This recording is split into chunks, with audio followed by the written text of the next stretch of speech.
সুমা বাবা আহিলে মই আগতে কৈছিলোঁ মোৰ ভোট বাঢ়ে বুলি।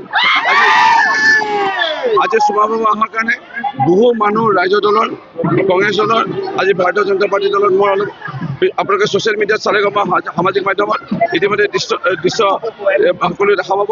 ৰাইজৰ দল আৰু কংগ্ৰেছ দলৰ পৰা বিজেপি দলত আজি মোক সংগ দি পেলাই আজি যোগদান কৰিছে।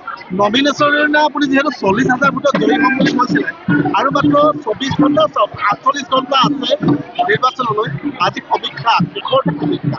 চাওক, মই 40,000 সেইটোতে আছোঁ, হয়তো বহাটো আজিও যেনেকুৱা পৰিৱেশ দেখা পাইছোঁ। কালি এটা দিন আছে, পৰিৱেশ সলনি হৈ গৈ আছে আৰু এই পৰিৱেশে জানে ৰাইজে যে ডক্টৰ হিমন্ত বিশ্ব শৰ্মা ডাঙৰীয়া মুখ্যমন্ত্ৰী হ'বলৈ গৈ আছে দ্বিতীয়বাৰৰ বাবে। অসমত উন্নয়ন লাগে, মহিনীয় উন্নয়ন লাগে, উন্নয়ন বিকাশৰ বাবে ৰাইজে আমাৰ লগত আছে আৰু সততে পুৱা এজন প্ৰতিনিধি লাগে, সেয়া মোক পাইছে। সেইকাৰণে ৰাইজে আৰু বেলেগ চাগে বিকল্প চিন্তা নকৰে বুলি ভাবিছে। ৰূপজ্যোতি কুৰ্মীয়ে এনেকুৱা ৰাজনীতি কৰা নাই আৰু কেতিয়াও ৰূপজ্যোতি কুৰ্মী নকৰে। অখিল গগৈয়ে এবাৰহে খেলিছে, মইতো এতিয়ালৈকে 6 বাৰ খেলি লৈ লৈছোঁ আৰু মোৰ মাৰ লগত যদি গন্তি কৰা যায় 9 বাৰ মই বিধানসভা ইলেকশ্যন খেলা। মাৰ লগত মই একদম 91ৰ পৰা জড়িত হৈ আছিলোঁ চাহটোৰ দৰে। সেইকাৰণে মই এইবোৰ ৰাজনীতি মই কেতিয়াও কৰা নাই, মই কেতিয়াও কৰিবলৈ নিদিওঁ। মোৰ ফালৰ পৰা এইবোৰ নাই। কোনোবাই নিজে আহি পেলাই কাৰোবাক বাধা দিছে, কি কৰিছে মই নাজানো। মই ৰূপজ্যোতি কুৰ্মী এইবোৰ কৰা নাই। নিৰ্বাচন এনেকুৱা বা ৰাজনীতি এনেকুৱা, প্ৰথমতে আমি দি ল'ব লাগিব, আমি সময় দিব লাগিব। বিপদৰ সময়ত ৰাইজক আমি কাষত থাকিব লাগিব আৰু এই বিপদৰ সময়ত যদি আমি ৰাইজৰ মাজত থাকোঁ বা ৰাইজৰ যেতিয়া প্ৰয়োজন, বানপানীৰ সময়তে হওক,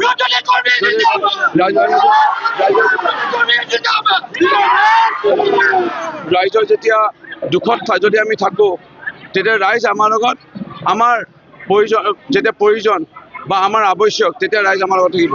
আজি এই গাঁৱৰ বানপানীৰ সময়ত মই অহা, এই গাঁৱত অটো ৰিক্সা এক্সিডেণ্ট হওঁতে মই অহা, এই গাঁৱত এজনৰ মৃত্যু হওঁতে পৰিয়ালটো নিথৰুৱা হৈ গৈছিল, তেতিয়া মই অহা, এই গাঁৱত বেমাৰ হ'লে অহা, ৰাসত অহা, বিহুত অহা, ভাওনাত অহা, ভাগৱতত অহা। আজি ৰাইজ সেইকাৰণে মোৰ কাৰণে ওলাই আহিছে। ইয়াত অন্য যিসকল প্ৰাৰ্থী একো দি পোৱা নাই। যেনেকুৱা অকল MLA হ'ব লাগে, MLA কৈ থাকিলে নহ'ব নহয়। প্ৰথমতে ৰাইজক দি ল'ব লাগিব আৰু মই দিয়াৰ কাৰণে আজি ৰাইজ মোৰ লগত স্বতন্ত্ৰভাৱে ওলাই আহিছে। নিৰ্বাচন এনেকুৱা বা ৰাজনীতি এনেকুৱা, প্ৰথমতে আমি দি ল'ব লাগিব, আমি সময় দিব লাগিব। বিপদৰ সময়ত ৰাইজক আমি কাষত থাকিব লাগিব আৰু এই বিপদৰ সময়ত যদি আমি ৰাইজৰ মাজত থাকোঁ বা ৰাইজৰ যেতিয়া প্ৰয়োজন, বানপানীৰ সময়তে হওক,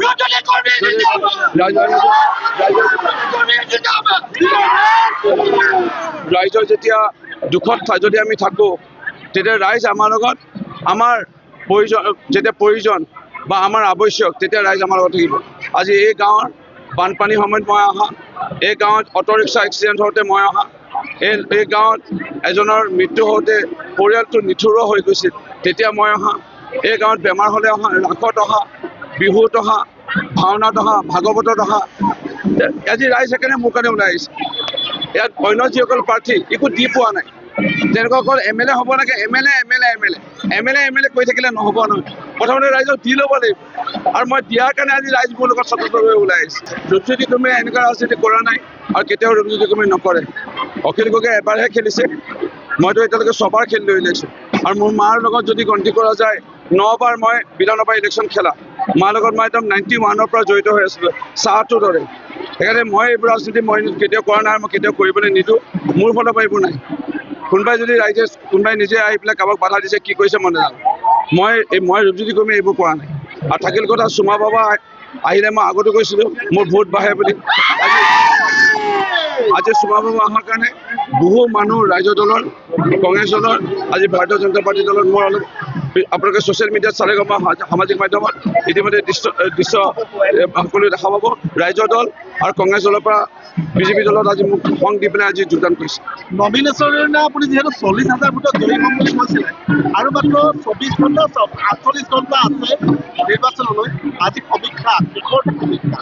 চাওক, মই 40,000 সেইটোতে আছোঁ, হয়তো বহাটো আজিও যেনেকুৱা পৰিৱেশ দেখা পাইছোঁ।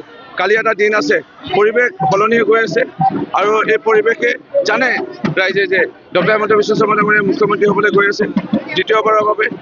অসমত উন্নয়ন লাগে, মহনীয় উন্নয়ন লাগে, উন্নয়ন বিকাশৰ বাবে ৰাইজে আমাৰ লগত আছে আৰু সততে পুৱা এজন প্ৰতিনিধি লাগে, সেয়া মোক পাইছে, সেইকাৰণে ৰাইজে আৰু বেলেগ চাগে বিকল্প চিন্তা নকৰে বুলি ভাবিছোঁ।